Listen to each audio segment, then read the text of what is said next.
Hello বন্ধুরা, রংতুলি কিচেনে তোমাদের সবাইকে স্বাগত। আশা করি তোমরা সবাই ভীষণ ভালো আছো। তো আজ আমি তোমাদের জন্য নিয়ে চলে এসেছি চিকেনের দারুণ একটি রেসিপি। এই রেসিপিটি তোমরা রুটি, পোলাও, ফ্রাইড রাইসের সাথে বেশ ভালো লাগবে। তো রেসিপিটি তোমরা ট্রাই করো আর পুরো রেসিপিটি তোমরা দেখতে থাকো।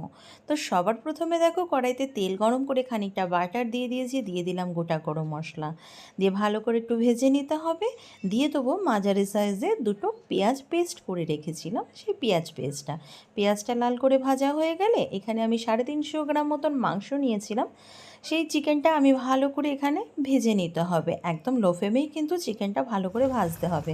দিয়ে দিলাম আন্দাজ মতন নুন দিয়ে দিলে মাংসের ভেতরে নুনটা ঢুকলে বেশ ভালো লাগবে। এখানে আমি খানিকটা আদা, রসুন আর কাঁচা লঙ্কা ভালো করে পেস্ট করে নিলাম, দিয়ে ভালোভাবে মশলাটা সুন্দরভাবে কষিয়ে নিতে হবে। মশলা যত সুন্দর কষানো হবে রান্নার স্বাদ কিন্তু ততটাই সুন্দর হয়। আর এখানে আমি দিয়ে দিলাম জিরের গুঁড়ো, ধনের গুঁড়ো আর সামান্য গোলমরিচটা আন্দাজ মতন দিলে বেশ ভালো হবে। দিয়ে মশলাটা খুব ভালোভাবে কষিয়ে নেব। মশলাটা কষানো হয়ে গেলে দেখো অনেকটা তেল ছেড়েছে।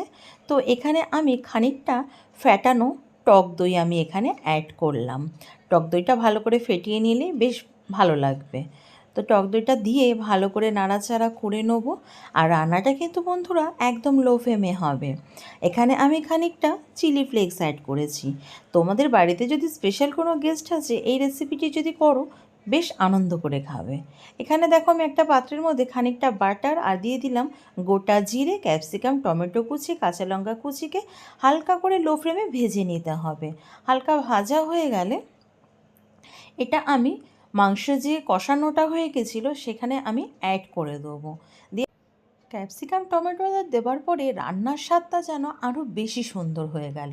আর নুনটা কিন্তু যার যার আন্দাজ মতনে দিলে বেশ ভালো হবে। আমি যেহেতু প্রথমেই নুনটা অ্যাড করেছিলাম আর আমার নুনের প্রয়োজন হয়নি। এখানে আমি খানিকটা বাটার দিয়ে আমার রেসিপিটা আমি শেষ করলাম। তো বন্ধুরা, রেসিপিটি ভালো লাগলে লাইক, কমেন্ট, শেয়ার করতে একদম ভুলো না কিন্তু।